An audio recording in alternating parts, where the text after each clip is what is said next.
Hello, good morning. It's Friday, May 30th of 2025. Yesterday, natapos na natin yung oil change. We cleaned the chain. Getting ready yung bike. Pwede nang naka-road safety na rin. Naka-insured for the season. So, ang goal natin ngayon, kasi nga nung last year, 3,500 kilometers lang ang natakbo. Most of the time nagamit lang sa work. Ganun. Ngayon naman, ito try natin na showcase yung province namin kung saan kami nakatira, at ang focus natin ay ang mga body of water kasi isa yun sa mga favorite kong nature. Creation ng God, diba? So, yeah, hopefully, may enjoy natin ang buong season ng safe sa gabay ng ating Diyos, Jehovah. Alright? Okay, we're gonna try ngayon yung sasakyan. Okay, bye-bye.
kawalay, ayos.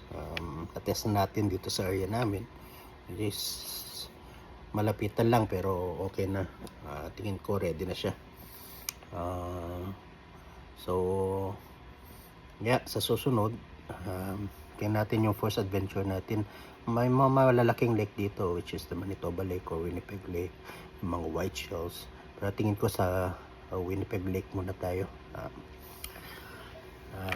Try natin pagka this weekend off naman natin, baka sakali maisingit sa time. Alright, yeah, ingat kayo mga kawalay. God bless. Siya pala, pagpasensyahan nyo na yung camera mo na kasi ito lang yung nakayanan ko, mini lang. Nagva-vibrate pa ng konti. Siyempre wish natin na magkaroon ng gaya ng mga ginagamit ng mga professional, pero hindi naman tayo ganun. Mahalaga lang may showcase na papakita natin yung mga lugar. Pero kung baka naman may mga balak mag gift dyan, edi wow. Alright, okay, yeah. Till next time, bye bye.